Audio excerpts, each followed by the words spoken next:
Tergantung lah ya. Ya, Jadi tergantung tujuan investasi itu apa. Ya.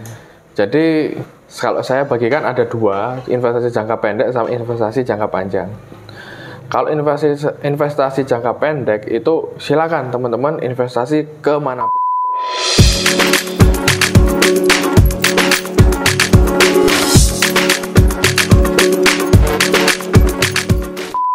Assalamualaikum warahmatullahi wabarakatuh. Kembali lagi di channel Rumah Halal Nusantara, teman-teman. Lalu yang berikutnya, yang ketiga nih teman-teman. Ada pertanyaan dari netizen, yaitu memiliki rumah itu kebutuhan primer atau kebutuhan sekunder nih Pak? Ya, oke ya. Memiliki itu berarti kita harus punya ya. Iya. Oke. Jadi jawabannya apakah primer ataupun sekunder? Jadi kebutuhan manusia atas tempat tinggal. Nah, kita nggak ngomong rumah ya. Yeah. Kita ngomong lebih umumnya tempat tinggal. Kebutuhan tempat tinggal merupakan kebutuhan primer. Jadi semua orang pada saat pergi paginya kerja pasti pulangnya pulang Iya. ke rumah kan pasti, Rumah, entah itu iya, ke rumah, benar. entah itu kos-kosan atau apapun itu ya. Iya. Nah, saya lebih melihat kebutuhan primer atau sekundernya itu tempat tinggalnya, bukan rumahnya. Karena memiliki rumah atau memiliki tempat tinggal itu merupakan, kalau saya bilang sebagai seorang pria ya, yang nanti punya istri punya anak, itu cucu, ya, hukumnya wajib. Wajib ya Pak. Wajib punya rumah atau wajib memiliki tempat tinggal. Nah, yang harus digarisbawahi di sini oleh teman-teman adalah punya. Punya itu bukan berarti harus beli sendiri. Bukan berarti harus harus beli secara kredit ataupun apapun itu ya. Yang penting punya, entah itu misalkan nunut ya, ngikut mertua, numpang ke orang tua, numpang ke mertua. Apakah itu boleh? Ya boleh. Kalau nggak ada duit, misalkan bisa itu, ataupun kos dulu juga nggak apa-apa. Kos ataupun kontrak itu boleh. Jadi lebih penting memiliki tempat tinggal, walaupun itu bukan tempat tinggal sendiri. Seperti itu Mas Ram. Terus itu juga ada lagi, pada saat kita memutuskan untuk membeli, seperti yang poin yang pertama tadi saya sampaikan, pastikan kita membelinya sesuai dengan akad-akad yang syariah. Jadi jangan ada ribanya. Begitu juga nanti kalau sewa. Nah, nanti kita harus tahu nih sewanya seperti apa. Iya, jangan-jangan ini punyanya orang yang sudah disewakan lagi. Kitanya sewa lagi. Dan itu orang yang sudah nyewa, dianya nggak tahu. Nah, itu jadi masalah lagi di situ. Itu masalah benar.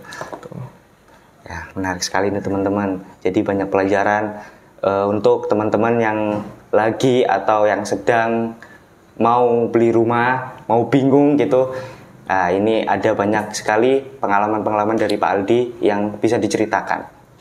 Nah, ya selanjutnya nih Pak Aldi, ada pertanyaan, beli rumah segera sekarang atau menunggu pendapatan kita itu lebih dari yang saat ini kan UMR ya, lebih dari UMR gitu. Jadi gimana nih Pak Aldi?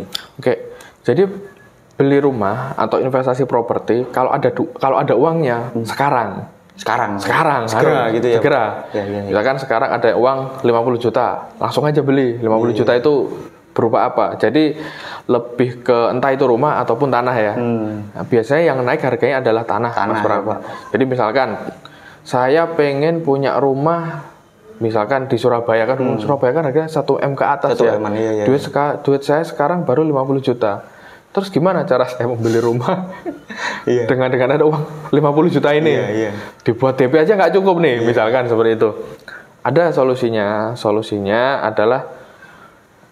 adalah kita harus mencari aset-aset yang harganya 50 juta. Jadi salah satu solusinya kita itu beli tanah seharga 50 juta. Misalkan di Surabaya tanah 50 juta itu jarang banget ya. Kalau misalkan ada pasti langsung habis. Iya, benar. Jadi cari tanah yang harganya 50 juta. Kalau Surabaya nggak ada, cari di Sidoarjo, di Gresik ataupun di Malang. Cari tanah yang itu lebih mudah untuk dijual. Nah, contohnya kalau yang teman-teman lihat ini di Rumah Nusantara kemarin sempat bercerita tentang Malang Dreamland ya. Nah, itu harganya sekitar 50 jutaan kan. Itu ya, ada uang 50 juta. Ambil di sana, itu merupakan tanah di kawasan wisata. Dan karena di kawasan wisata pasti harganya cepat naik. Naik sekali. Nah, nanti pada saat harganya naik, kita jual. Misalkan belinya 50 juta, 2 tahun kemudian naiknya bisa jadi 80 juta. 80 juta sampai 100 juta itu. Ya, 80 atau 100 juta gitu misalkan. Kita itu jual tanahnya. Nanti tanahnya kita pakai untuk DP rumah yang ada di Surabaya dan pastikan beli yang sesuai dengan syariah. Gitu. Jadi gitu teman-teman. Jadi jangan takut. Kita nih punya uang sedikit banget gitu kan, punya tabungan tadi katanya Pak Aldi 50 juta gitu. Jadi kita harus mencari peluang di mana lokasi yang menurutnya itu kedepannya itu bisa strategis, bisa naik itu harganya, mencari tanah yang prospek gitu. Biar kedepannya itu kita bisa menjual lagi dan kita bisa memiliki rumah impian yang di Surabaya atau di mana yang harganya itu cukup mahal gitu kan. Nah, untuk selanjutnya ini mau saya tambahkan lagi ya. Silakan, jadi Pak. Biasanya untuk pasangan-pasangan muda itu mencari rumah itu memiliki idealisme sendiri. Saya pengen di daerah sini, saya pengen di daerah yang strategis. Jadi kalau teman-teman lihat itu dengan rumah yang di daerah strategis itu pasti harganya lebih mahal. Tapi ilmu properti itu adalah pada saat kita membeli rumah, khususnya rumah yang pertama, jauhkan idealisme. Gitu. Adanya apa? Misalkan duitnya adanya 200 juta, cari rumah yang harganya 200 juta. Gitu. Karena apa? Karena properti semakin lama harganya akan semakin naik. Dan daerah tersebut nantinya juga akan menjadi daerah itu akan berkembang. Nah, jadi jangan hanya jadi apa ya? Jadi kalau saya bilang, rumah impian itu jadikan rumah yang kedua atau ketiga sajalah. Benar. Rumah yang pertama adalah rumah untuk kita tinggal, berjuang gitu ya. Rumah yang kedua itu jadikan rumah impian. Jadi kan uangnya sudah banyak tuh nanti rumah yang pertama bisa dijual untuk beli rumah impian. Yang kedua gitu Mas. Menarik sekali nih teman-teman. Untuk teman-teman yang mau menikah, yang mau beli rumah, yang punya tabungan sedikit tapi takut untuk beli rumah, akhirnya nggak beli rumah. Nah, itu sesegera mungkin untuk beli rumah nih teman-teman, agar kita kedepannya itu bisa berinvestasi untuk memiliki rumah impian. Nah, untuk pertanyaan yang selanjutnya nih Pak Aldi, ada pertanyaan, kalau kita di posisi belum mempunyai rumah, apakah kita lebih investasi ke finansial atau ke properti? Finansial itu seperti sekarang ini kan kayak NFT, terus ada yang lainnya seperti saham gitu kan Pak. Itu lebih ke mana Pak? Oke, tergantung lah ya. Jadi tergantung tujuan investasi itu apa. Jadi kalau saya bagikan ada dua, investasi jangka pendek sama investasi jangka panjang.